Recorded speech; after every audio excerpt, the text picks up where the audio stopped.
On its territory as in Artsakh, Turkey continues to flout the rights of peoples and European values.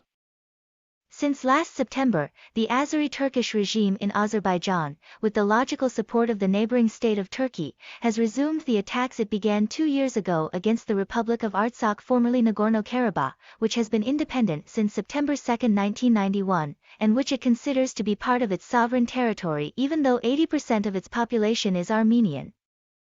These attacks aimed at driving Armenians from their ancestral land constitute ethnic cleansing that could lead to genocide.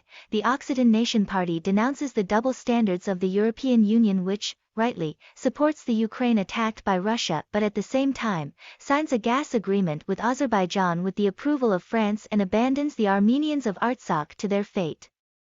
The Occitan Nation Party recalls that it supports the peaceful reunification of the Armenian historical territories into a single state. This applies to the Armenian territory currently occupied by Turkey, to Artsakh, and to the Republic of Armenia. The right of the Armenian diaspora to return to their homeland.